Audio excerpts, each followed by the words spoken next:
la une ce soir, la tenue du bal de costume traditionnel de l'ORTM, une soirée riche en couleurs qui a tenu toutes ses promesses. Les détails à suivre dans ce journal. Nous parlerons également du lien existant entre la technologie et le sport. Aujourd'hui, la technologie prend part au projet et à tous les niveaux, qu'il s'agisse de l'entraînement, de la récupération, des soins, du matériel ou de la compétition en elle-même. Mesdames et messieurs, bonsoir et merci de nous avoir choisis pour vous informer. Le bal de costume traditionnel de l'ORTM s'est tenu hier soir au CICB, une soirée riche en couleurs marquée par la musique, la dégustation de mets traditionnels et la diversité vestimentaire du Mali. C'est ce dernier aspect que la direction de l'Office a mis en avant à travers le choix du thème « Ma tenue, ma culture ». Le film de la soirée, c'est avec Bemba Sibi. Les hommes sont 1000 fois plus acharnés à acquérir des richesses que la culture, bien qu'ils soient parfaitement certains que le bonheur d'un individu dépend bien plus de ce qu'il est que de ce qu'il a, disait un penseur. Et les responsables de l'ORTM ont fait sien cette expression en magnifiant la culture malienne dans toute sa splendeur. Ceci à la faveur du bal de costume traditionnel qu'ils organisent chaque année. Pour l'édition 2024, le Mali musical, gastronomique, folklorique, dans toute sa richesse et sa diversité était au rendez-vous, tout comme le public. Je suis venu assister à l'expression de l'identité culturelle malienne. Et dans toute sa diversité, elle s'est exprimée. Dans toute sa diversité, elle a montré que le Mali regorge de potentialités culturelles. On est vraiment imbriqué culturellement et socialement, donc ce qui fait que aujourd'hui c'est vraiment une de nos valeurs majeures qu'on doit promouvoir.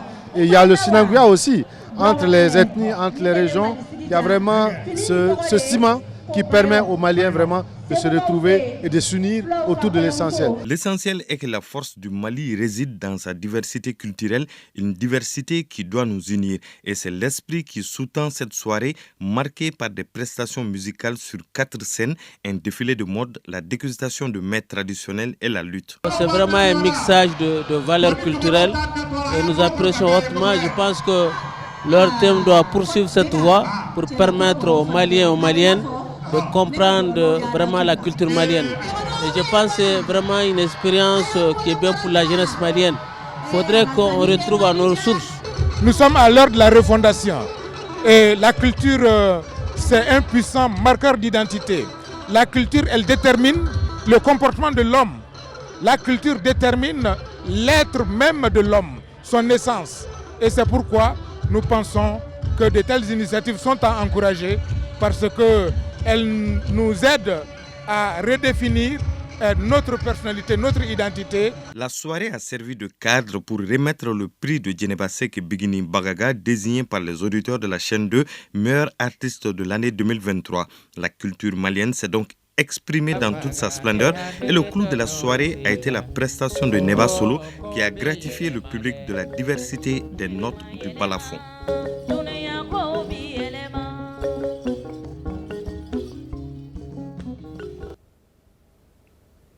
Comme vous l'avez remarqué, le public a répondu présent hier soir à l'invitation de l'ORTM. Selon les témoignages, la soirée a tenu toutes ses promesses. Mariam Sissoko a recueilli quelques réactions suivantes. La soirée est magnifique, c'est ma première fois d'être ici, mais j'ai vraiment aimé. C'est juste magnifique, tout est beau, les soleils, les bambaras, les mannequins. C'est ma première fois, mais j'ai vraiment aimé. Très belle fête. J'ai beaucoup adoré cette fête. Je suis là avec ma femme, vraiment pour fêter avec toute la communauté malienne qui est présente ici. J'aimerais que l'ORTM et ses partenaires continuent vraiment à réaliser cette fête. C'est du chimchama. Non, je rigole, c'est de l'eau. La soirée se passe bien. Et je pense que c'est une bonne initiative parce que ça nous rappelle nos cultures et nos racines. Ce qui m'a impressionné, le monde, je ne m'attendais pas à tout ce monde en fait. Et tout le monde a respecté sa tenue. Tout le monde. Franchement, j'ai beaucoup aimé. C'est purement traditionnel, ça me fait revivre le passé. Le monsieur de Ségou là, le vieux avec les barbes là, C'est ça qui m'a impressionné. Parce que je le voyais sur les réseaux sociaux. J'avais la curiosité de venir voir jouer quoi, en live. J'aimerais que ça soit continuel. Mais je suis juste venue en vacances et là je tombe sur ça. Donc je suis venue visiter. Franchement, rien à dire. C'est impeccable. Voilà, c'est la première fois que je vois ça, mais voilà, c'est parfait quoi en fait. Nous étions là l'année passée aussi. Notre objectif c'est de valoriser et préserver la culture touareg de façon particulière, mais l'artisanat malien de façon générale. Donc c'est une très belle initiative, elle est à saluer et à encourager et nous espérons continuer à participer encore. Toutes les ethnies du Mali qui sont présentes ici, toutes les communautés se retrouvent autour de la culture. Donc c'est que la culture est un pilier essentiel dans notre société qu'il faut valoriser, qu'il faut mettre en avant et qu'il faut préserver.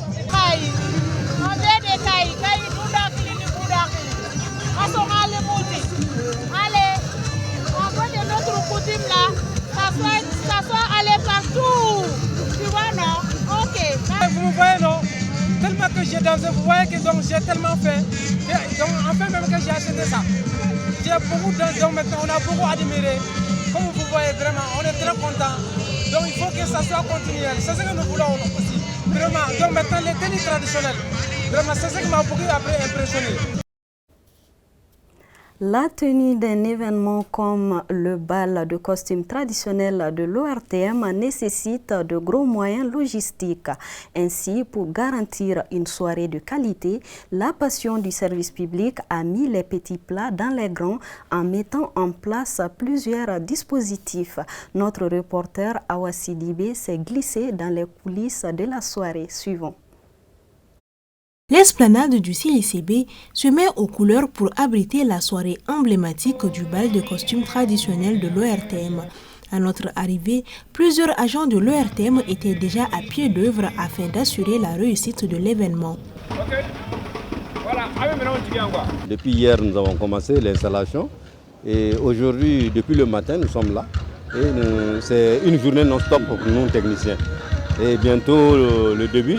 Sur ma fiche de production, j'ai 76 agents, animateurs, techniciens, tous y compris. Un tour dans la cour permet de voir les décors posés pour l'occasion. Des bancs traditionnels servant de chaises sont disposés dans la cour, annonçant immédiatement l'ambiance de la soirée. Les groupes de musique qui animeront la soirée se succèdent sur la scène pour répéter et permettre aux techniciens de s'assurer que la sonorisation et l'éclairage fonctionnent correctement. Actuellement, nous sommes en train de faire la balance des différentes troupes. Le son que vous attendez en fond sonore, c'est le groupe Takamba Super 11 qui est en train de faire sa balance. Plusieurs caméras ont été mobilisées pour l'occasion. Afin de permettre aux téléspectateurs de vivre pleinement l'expérience, un direct sera diffusé sur toutes les plateformes de l'Office. Pour cela, l'ORTM a déployé tous les moyens nécessaires. Bon, c'est une très grosse opération et surtout que nous faisons un enregistrement avec plusieurs scènes. Une scène principale et des scènes secondaires. Donc c'est un enregistrement éclaté. Donc c'est un peu complexe. Et c'est le produit fini qui sera monté et le téléspectateur qui est à la maison va voir un produit qui coule alors que sur la scène même de la captation, c'est un truc éclaté. Un peu plus loin, nous découvrons plusieurs stands en préparation pour la fête. Un peu plus bas, une arène fièrement dressée accueillera des séances de lutte traditionnelle. À sa droite, nous trouvons d'autres stands présentant également l'artisanat local du nord du Mali. La soirée sera rythmée par des danses aux musiques vibrantes de notre terroir tout au long de la nuit. De plus, chaque participant devra porter une tenue traditionnelle représentant une ethnie, car cette soirée est une occasion unique de partager sa culture et ses traditions avec les autres. Yacouba Issabéré est désormais Balamba, c'est-à-dire le champion du tournoi de la lutte traditionnelle initié par l'ORTM en marge du bal de costume traditionnel. Du côté des dames, c'est Maïmouna Kone qui remporte la première place. Souleymane Diatta et Mamourou Aya se sont classés successivement 2e et 3e. Mamoutou Dante. C'est ce jeune trapu du club Maïbé de l'Hippodrome qui a remporté l'édition 2024 du tournoi de lutte organisé en marge du bal de costume traditionnel de l'ORTM. C'est à l'issue des combats palpitants que le jeune Yacouba Issa Béré a surclassé tous ses adversaires. La 2e place revient à Souleymane Diatta du club Grand Marché de Médine et Mamourou Aya du Maïbé de la commune 2 complètent le podium. Tous justifient leur succès par une préparation assidue. Je dédie cette victoire à mon entraîneur Alhamdou Ongoiba. C'est lui qui nous a appris toutes les techniques de combat. Nous demandons également l'appui de tout un chacun.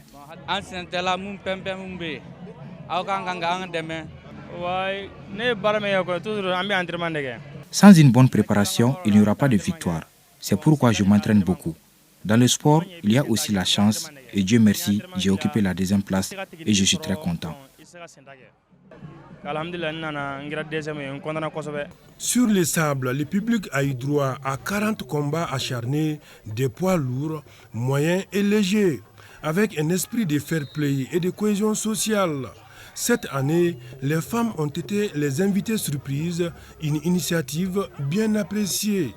C'est une première fois que nous participons. Vraiment, je souhaiterais que ça soit une continuité. On n'est pas nombreux malgré la situation, mais on souhaite d'amener beaucoup de filles pour la lutte. Parce qu'il ne s'agit pas des hommes seulement. Tout ce que l'homme peut faire, les femmes aussi, on est capables. Il s'agit pour l'ORTM de renforcer le brassage et la cohésion sociale, gage d'un peuple uni dans sa diversité culturelle. Depuis déjà quelques numéros, nous invitons justement les lutteurs traditionnels parce que nous pensons que la lutte traditionnelle fait également partie de nos us et coutumes, ça fait partie de notre savoir-faire. Et il est important de valoriser tout ce qui concerne nos us et coutumes.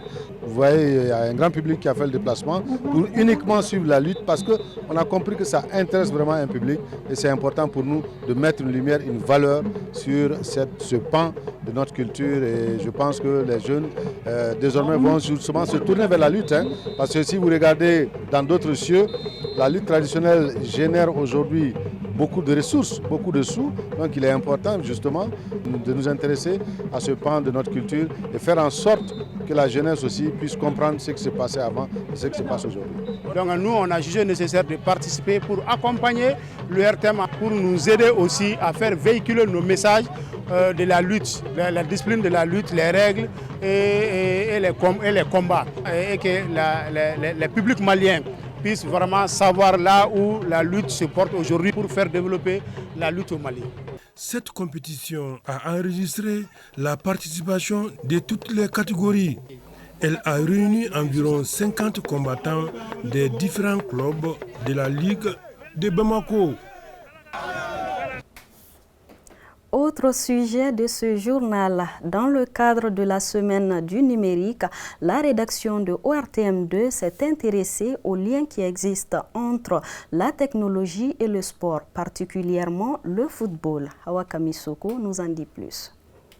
En ce XXIe siècle, la technologie a une grande place dans les sports. Il est utilisé dans les compétitions nationales et internationales.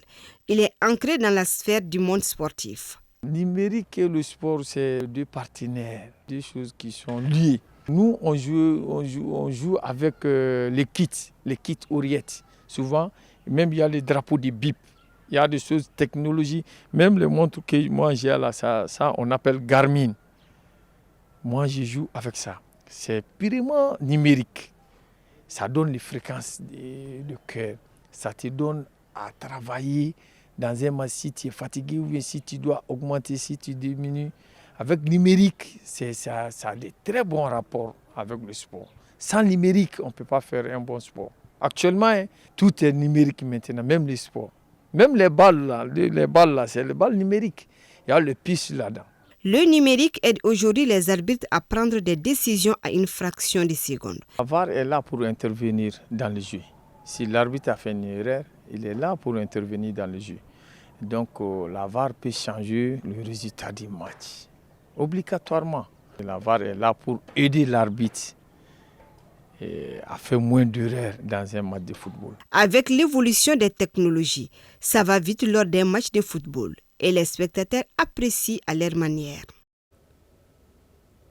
Avant-première du film La Voix du Mali, c'était ce jeudi au Ciné-Magique à Aix-Babemba. Ce film est une coproduction de Mandin TV et Mali Vide qui fait la promotion de la citoyenneté et le sens de la responsabilité. Tanavet Sangari.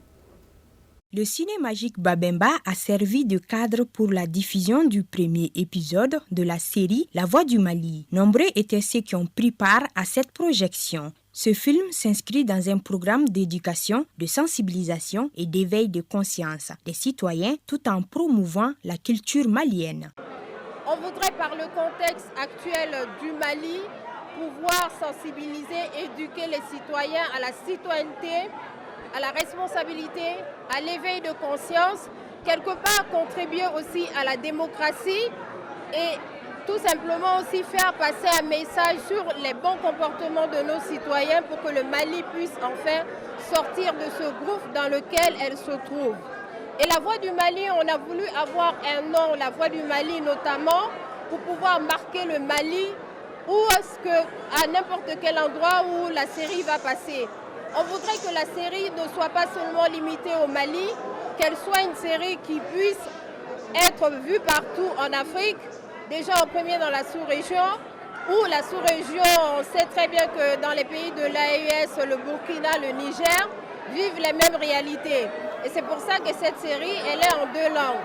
Pour cette diffusion de ce soir, on l'a voulu en français, avec, si vous avez bien remarqué, un peu de bambara là-dedans, mais il y aura un doublage qui sera fait purement en bambara pour pouvoir toucher les cibles dans les zones rurales.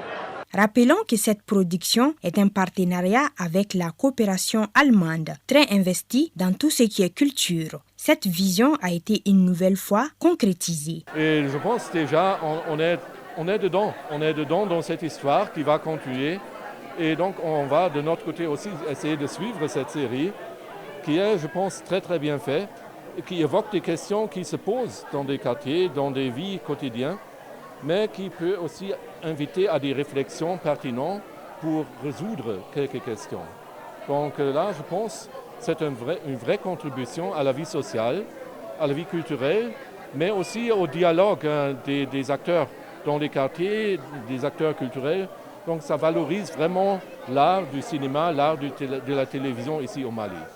Cette avant-première a été l'occasion d'inviter bon nombre de personnes à la réflexion et à œuvrer pour un meilleur changement. C'est une série qui apporte plus dans notre société, telle que la sensibilisation, l'amour du pays, le patriotisme qui cultive vraiment un bon sens pour la future génération.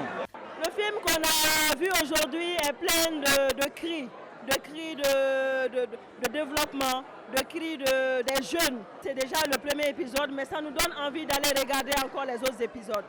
Nous avons vu l'inclusion à travers des personnes vivant avec handicap, qu'ils arrivent à parler de leurs problèmes, des sujets tabous de la société malienne qui peinent à avoir des solutions. La projection de ce premier épisode a duré 26 minutes. Le public a été séduit par les messages véhiculés. À noter que les 29 autres épisodes, tous de 26 minutes, seront diffusés sur la chaîne nationale ORTM. Un mot de sport pour parler du tournoi de montée en Ligue 1. Victorieuses hier, les étoiles du Mandé sont officiellement en Ligue 1 avant la fin des débats. Avec 9 points au compteur, le représentant de la région de Koulikoro ne peut plus être rejoint par ses poursuivants. Dans le groupe A, le FC Djara avec 9 points tient la bonne corde dans l'accession en Ligue 1. Il reste 2 journées à disputer. Et c'est ce qui met fin à ce journal. Merci à vous de l'avoir suivi. Très bonne suite de programmes sur ORTM2.